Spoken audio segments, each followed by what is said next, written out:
Esse é o Mundo em Revolução e nós vamos falar agora sobre a situação em Israel, hoje, dia 20 de maio de 2024, meio-dia aqui no Rio de Janeiro, 6 horas da tarde lá em Jerusalém, no momento que eu gravo esse vídeo.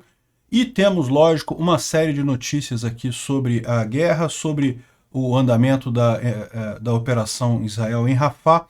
Felizmente, parece que a maior parte dos palestinos de Rafah já foi para a área de exclusão. Restam ainda cerca de 300 mil aqui, mas agora já é uma quantidade muito menor em relação a 1 milhão e tantos que tinha antes desse início. Então, em princípio, a operação de Rafah deve ser muito mais tranquila do que se estava temendo, né?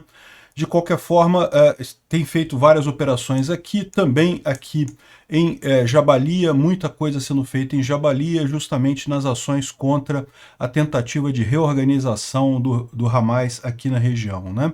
Mais algumas operações aqui na Cisjordânia sem importância e alguns combatentes do Hezbollah foram mortos aqui em ataques israelenses aqui no sul do Líbano, no norte de Israel, né? Mas é lógico, mais uma vez, as notícias mais importantes do dia não estão, embora sejam referentes à guerra, não estão ligadas aqui a essa posição, né? Uma delas foi a notícia do Tribunal Penal Internacional. O promotor do Tribunal Penal Internacional pediu a prisão de 2 israelenses e 3 líderes do Hamas, o Netanyahu, o Gallant, né, o Netanyahu é o presidente de Israel, o Gallant é o ministro da Defesa, e de 3 terroristas do Hamas por crimes de guerra. Veja, é o promotor que pediu. Isso ainda não é uma decisão do tribunal, né? O promotor é aquele cara responsável por fazer a acusação. Evidentemente, as partes implicadas vão fazer suas defesas e, ao final, o tribunal vai emitir a decisão dele, seja para um lado, seja para o outro, né? Eu acho absurdo essa decisão de equivaler o que Israel está fazendo com o que o Hamas fez, porque o ponto principal é, você tem o direito de defesa. No momento que o Hamas fez o ataque, iniciou o ataque contra civis inocentes no sul de Israel, fez toda aquela atrocidade do dia 7 de outubro, é mais do que justo que Israel reaja e faça as ações necessárias para anular a ameaça. O ponto central aqui é isso. Israel não está fazendo genocídio, tentando matar palestinos indiscriminadamente. Israel não está fazendo crueldade excessiva, nada. Israel está fazendo o necessário para anular o Hamas, que é a ameaça ali naquele caso. Um absurdo completo o Tribunal Penal Internacional equivaler as duas coisas, dizer que é a mesma coisa os dois lados, né? Eu acho extremamente justo o pedido de prisão para os líderes do Hamas, mas completamente insensato para os líderes de Israel. Mas vamos ver qual vai ser a decisão do tribunal. Essa decisão não saiu ainda, né? E bom, e a gente tem a confirmação da morte do Ebrahim Raisi. A gente já falou ontem que estava praticamente certo dele ter morrido, a questão do acidente, do avião que caiu, do helicóptero que caiu e coisa e tal. Aparentemente, realmente, ele bateu com a montanha, então não teve nenhum sobrevivente no helicóptero. E a confirmação já aconteceu hoje cedo. Eu falei no vídeo da Ucrânia da confirmação, porque, lógico, isso tem a ver com a Ucrânia também, né? O Irã é o principal aliado da Rússia nessa guerra contra a Ucrânia. E só que a gente vai falar aqui agora mais sobre e agora, né? O que significa? Ok, o cara morreu, aparentemente foi mesmo um acidente, e o que vem agora? O vice-presidente assumiu o lugar do Raisi, mas é temporário. Ele tem 50 dias agora para convocar eleições e eleger o novo presidente do país, né?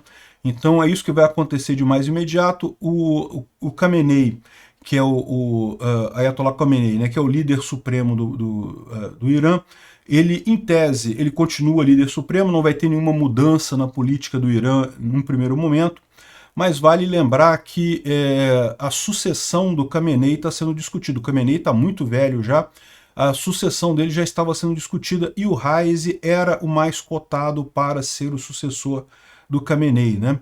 Então isso pode mudar sensivelmente as coisas lá. Agora, uma curiosidade, vocês sabiam que a outra pessoa que estava também sendo cotada para ser o sucessor do Khamenei era o filho do Khamenei? Agora fica a pergunta, né? Muita gente falando, será que foi a CIA que matou o Raisi? Será que foi o Mossad que matou o Raisi? E aí vem a pergunta, será que não foi o Khamenei que matou o Raisi? Né? É uma pergunta que se faz. O Raisi era o mais cotado para substituir o Khamenei. O Khamenei, como pai, é muito provável que ele preferia que o filho dele substituísse ele. E agora é provavelmente isso que vai acontecer. Vamos entender, vamos conversar sobre esses casos todos, esses desdobramentos da morte do Raisi e o que está acontecendo em Israel. Essa notícia foi sugerida por Peter, minha VTuber favorita, Paulo Guedes, onde estás, e várias outras pessoas. Obrigado aí ao pessoal que sugeriu as notícias lá no nosso site, no wrevolving.com, e obrigado a você que está assistindo o nosso vídeo. Se você gosta do nosso conteúdo, por favor, deixa o seu like e se inscreva aqui no canal, né? Como prometido, o meu brinde à morte do Raisi, com iogurte, que é o que eu posso por conta da minha cirurgia, mas vai melhorar isso daí. E vamos ao assunto então, né? Aqui na faixa de Gaza, o Israel continua com uma série de ações aqui, sendo que o ponto mais importante foi justamente a evacuação dos civis aqui da cidade de Rafah, né? Segundo diz os militares israelenses, 950 mil palestinos já evacuaram de Rafah em direção às áreas que foram designadas, né, principalmente Khan Yunis e Al-Mawasi, ou seja, ainda tem cerca de 300 mil a 400 mil civis em Rafah, a maior parte na área costeira e alguma coisa no centro da cidade, né? Então repara que Rafah, essa cidade aqui, a maior parte está na área costeira, está nessa região aqui. Então ainda não vai ser a área que vai ser atuada diretamente pelos israelenses aqui na região, né? Mas ainda tem alguma coisa aqui no centro também que falta eles evacuarem, mas a situação aqui já está mais ou menos livre para o exército israelense agir. Então, o plano da Operação Rafah de Israel está seguindo conforme planejado, evacuaram todos os civis daqui e agora devem começar a operação propriamente dita de forma mais forte, né? O IDF já havia emitido um aviso para evacuação, né, para Rafah, para a parte leste de Rafah mais cedo esse mês, a gente falou sobre isso, e mais de 1 milhão de palestinos moravam ali, então a evacuação funcionou. E o que ele está dizendo aqui é que eles conseguiram fazer isso corretamente, porque eles já têm experiência nisso daí, né? Eles moveram os hospitais, moveram as zonas de ajuda humanitária, a entrega de comida, tudo isso foi movido para os campos de refugiado, então o pessoal acaba fazendo a evacuação mais rápido, porque não fica nada funcionando na cidade, né? Então, aquele medo que os americanos tinham, né? O pessoal está falando aqui justamente do plano de evacuação de Rafah, que havia sido, o Biden não acreditava que eles conseguissem evacuar tão rápido e coisa e tal. Aparentemente, sim, Israel consegue evacuar rápido, justamente porque já tem a manha de como fazer isso ali na faixa de Gaza, né? Bom, além disso, continuam as operações em várias regiões ali da faixa de Gaza, principalmente no campo de Jabalia. Foram encontrados um grupo de armas ali num complexo da UNRWA. Enfim, continuam as operações todas ali na faixa de Gaza.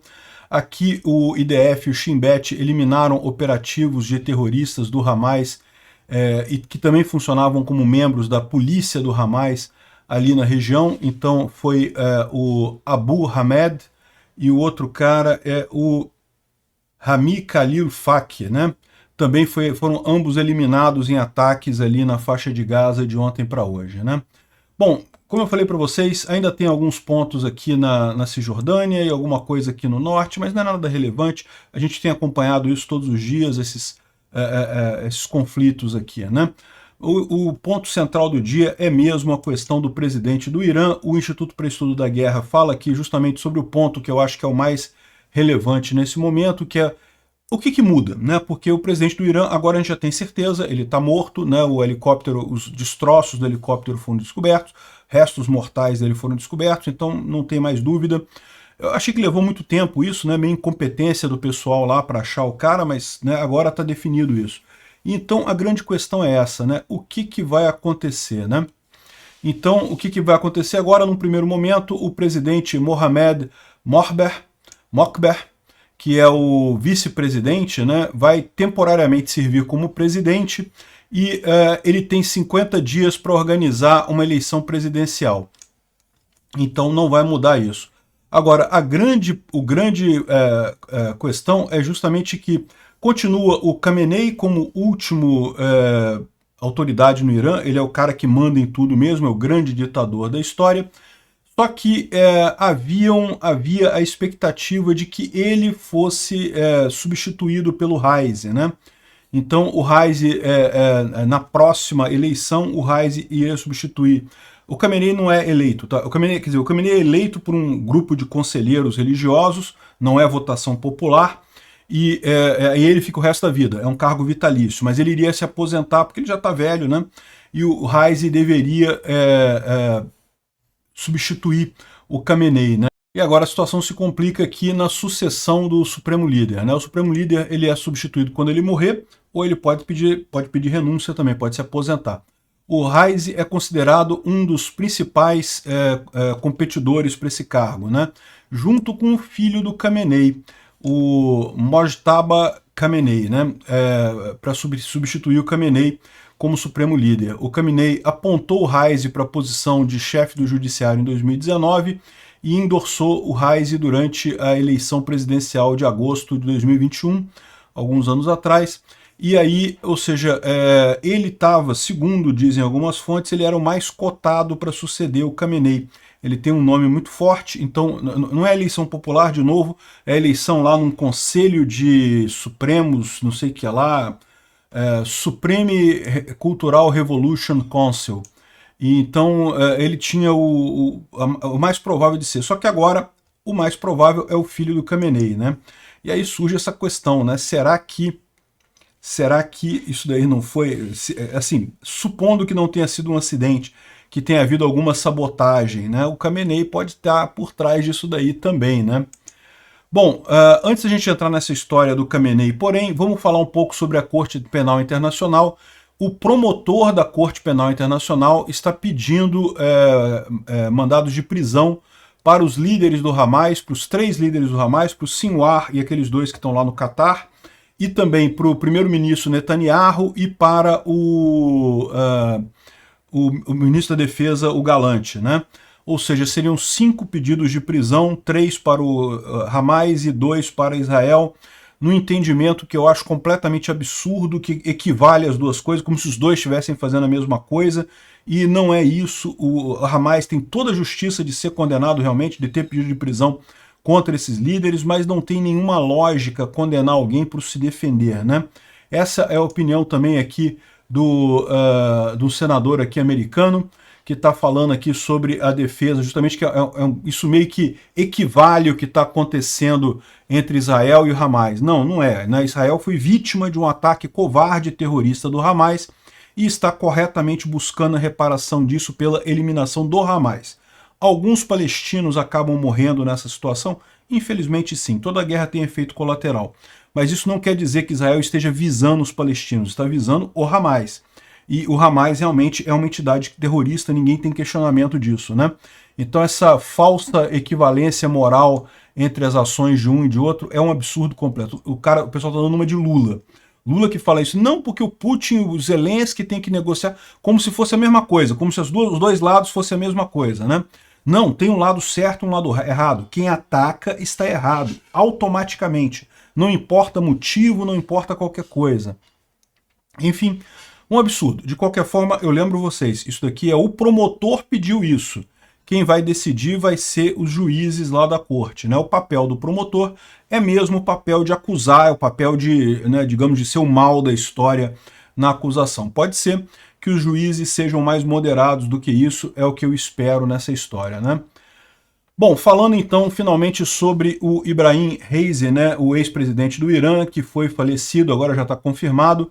Aqui a imagem que foi capturada do helicóptero, dá para ver que ele se chocou realmente com uma montanha, sobrou aqui só a cauda do helicóptero, foi possível identificar o helicóptero pela cauda, e dá para ver que tudo explodiu aqui, ou seja, não tem nenhuma chance de sobrevivência de ninguém aqui. Aqui tem uma outra imagem mais de longe, né, e mostra realmente uma região bastante inóspita.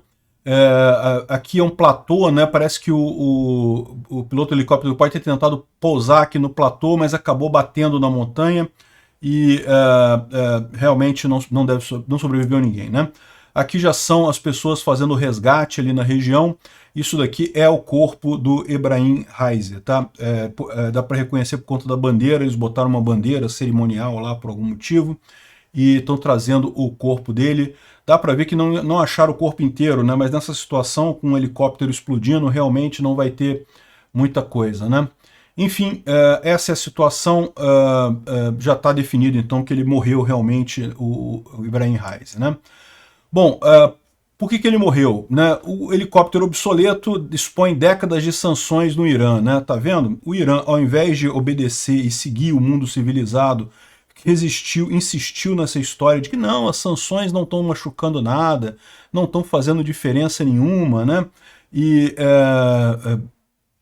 aí, acabou se dando mal. O pessoal na Rússia está ficando meio nervoso com isso, porque a Rússia entrou nessa também de achar, não, tá, que sanções não fazem nada, porque o Irã está vivendo com sanções há 70 anos e não faz diferença nenhuma, coisa e tal. 70 anos não, né? Desde 1980, há 40 anos que o Irã está vivendo com sanções, então não tem problema nenhum, tá tudo tranquilo e coisa e tal, e não é isso não, tá? Sanções machucam sim, e a situação na Rússia mostra isso, que muito avião, muito helicóptero lá tá também com problema de falta de manutenção e coisa e tal, e no final das contas o helicóptero acabou falhando. Pode ser que seja por conta de falha do helicóptero, mas lembra, a questão é essa, né?